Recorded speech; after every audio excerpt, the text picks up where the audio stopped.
The average Osun voter is unique in very many respects, and this can be seen from a historical perspective regarding the voting pattern in Osun State. And unlike other states where you can easily predict, or where certain kind of structures or formulas can give you victory, Osun State is a very peculiar and unique state. And I say this for many reasons.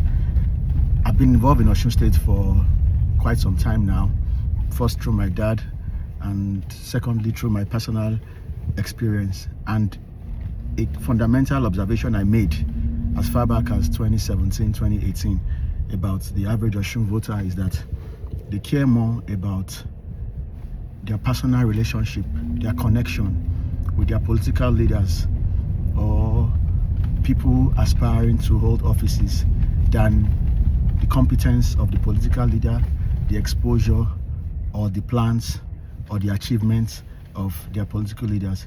So let me break this down. What does this mean? It simply means that they place more emphasis on their relationship with a leader. If a leader is accessible to them, if a leader picks their calls, if a leader visits them, if a leader's home is open to them, both during election season and off election season, if a leader is always willing to help them whenever their children is sick, whenever their children are sick, whenever they need any support, if a leader brings himself down to their level, they will place so much trust and respect in that leader, and whatever that leader tells them to do is what they will do. Which is why you can go to some local governments and you will see some elected office holders who have not achieved anything in terms of infrastructure or in terms of sustainable development or developments that will have direct impact on the lives of the people. Yet these people will be worshipped like heroes in their communities, in their local government, because they are good at dispensing personal favors. They have a stream of supporters whom they give allowance every month. They pay for some people's school fees, they pay for their weddings, they pay for burial, pay for hospital bills, pay all sorts of things, and you will see them that they are very influential.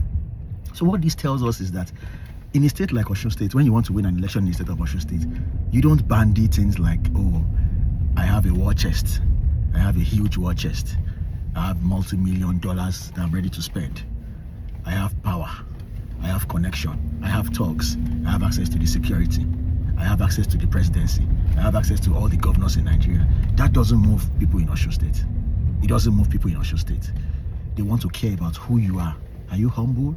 Are you accessible? Can we reach out to you when we have problems? Are you arrogant? Are you seen as cocky? Once they don't see you as humble, once they don't see you as accessible, no matter the amount of money you disburse, you ain't going to win an election in that state. So this is like an advice, because I have a lot of people who are running for office. A classmate of mine is also running for governor under ABGA.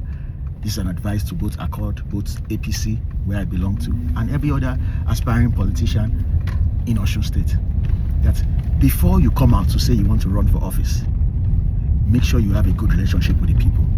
Osun is not the kind of state where you just come and start buying jam form for people 1 year to an election, and you think because of that, or you start digging borehole and you think because of that they will vote for you. They are very adept at understanding the human psychology. They know the pretenders and they know those who are there for them. And when it's time to vote, they listen to what their leaders tell them, because their leaders are always with them, come rain, come shine. And I'll give you examples. 1999, we had Baba Akonde, BC Akonde, our revered father and leader, as the governor of Osun State. We can't really say he lost the election because he didn't perform in 2003. He lost the election because his reforms that he tried to introduce in civil service and in the education sector did not resonate well with the people of the state. And some of them saw him that his being frugal was not good for them. So they didn't connect with him. And he was easily swept off by Omoba Olaguseyinlola. And Omoba Olaguseyinlola was a very fantastic leader. He was a fantastic governor. He was a fantastic politician, because he has the gift of the gab, both in English and in Yoruba language. And when he's speaking with Yoruba, he speaks with a lot of witty proverbs, which the people love. And people saw him as humble, as down to earth. He will crack jokes with anyone. His house is always open to everyone. And when he was a governor, he did one thing that was very fundamental. He had a program called, I think it's Bagadi or something, every month, where people will gather in a hall, they will ask him questions, they will phone in, and he had that personal connection with the people. So people loved him. And of course, he empowered the grassroots. The local government chairman during his tenure were given resources to perform. So his government had connection, direct connection with the people. So it was almost impossible to take him out electorally in the state. However, he was swept off by the judiciary. And that is why even after he left the state as the governor, he continues to be a force to reckon with, because traditional rulers respect him. People respect him. People look up to him. And after he left, we had Ogbeni Rauf Aregbesola. Ogbeni Rauf Aregbesola too came in, fantastic politician, grassroots mobilizer. And he also was able to connect with the Osun people. And that's why you see him when he's at political rallies, he will be singing abusive songs, political rhetorics. And when it's time for him to exploit religious sentiment, he will exploit religious sentiment. When it's time for him to dance, he will dance. And of course, in terms of infrastructure, he tried his best. Which is why, despite the failure of his administration in terms of paying salary, paying half salary, full salary, Baba Afusa, you cannot really say his reputation has been wiped off. He is still a towering figure in the politics of Osun State. Of course, yes, his support base has dwindled over the years, but he's still widely respected by some people in Osun State. That's because they see him as one of them. When you see him, he dances with drummers. When drummers come, they dance, they sing, they dance. So he has that connection with the people. And he will continue to be relevant for as long as possible, because he has been able to develop a personal connection with the citizens, residents of Osun State. And after Ogbeni Rauf Aregbesola left, we had our father and leader as well, Alhaji Isiaq Gboyega Oyetola. In all fairness, we can't really say he failed as a governor, but one thing is very clear. He was perceived, whether rightly or wrongly, as being taciturn. He was also perceived as being frugal, and he didn't really have a connection with the people in Osun State, with the masses in Osun State, because he's more of a result-driven person. He's result-oriented. He's a good manager of resources. He believes in numbers, trying to maximize opportunities and all that.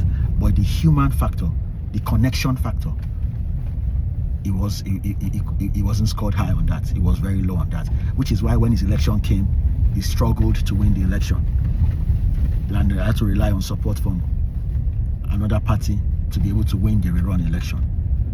And because he didn't make significant changes within the 4 years of his administration, he also lost again in 2022 in the governorship elections.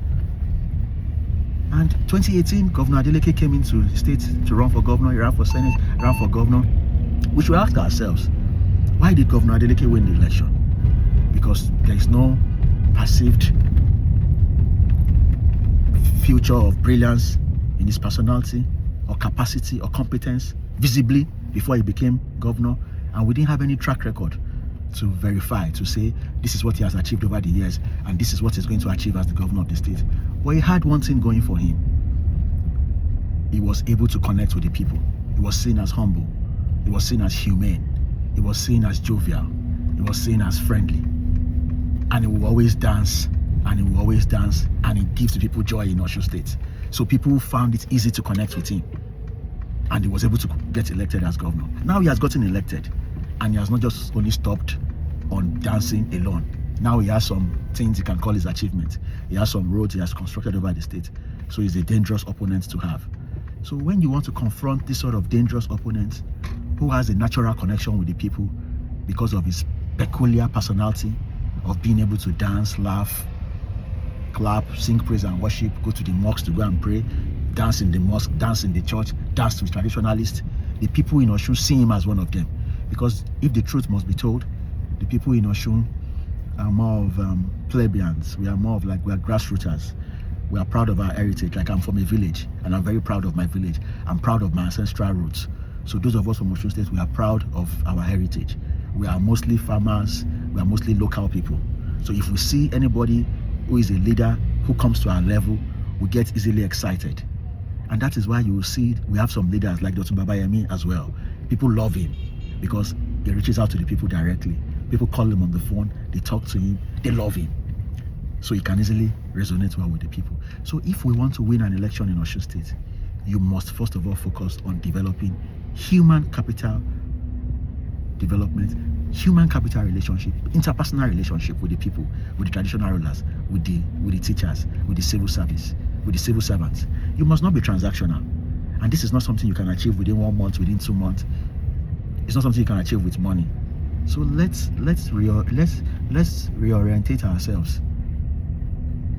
Let's go back to the drawing board. Let's focus more on developing genuine interpersonal relationship with the people. Let's show them we really care about them. Then when they elect you into your office, you can now build on the infrastructure, you can now build sustainable development and all that. But if you are using PowerPoint slide, you are using AI videos, you are using grammar to talk to them, they ain't going to resonate with you. It doesn't work that way. You must speak their language. And it's not about vote buying. Yes, people engage in vote buying, but whoever will win election will win without vote buying. Senator Omishori had about 120,000 votes in the 2018 elections. It wasn't by vote buying. It wasn't by vote buying. Omobado Subabayemi had 42,000 votes in the 2019 senatorial election. It wasn't by vote buying. So whoever will win an election in Osun State will win an election without vote buying. But though they all engage in it. So those of us who are sociologists, who are psychologists, who are philosophers, who are political scientists, we need to pay peculiar attention to Osun State.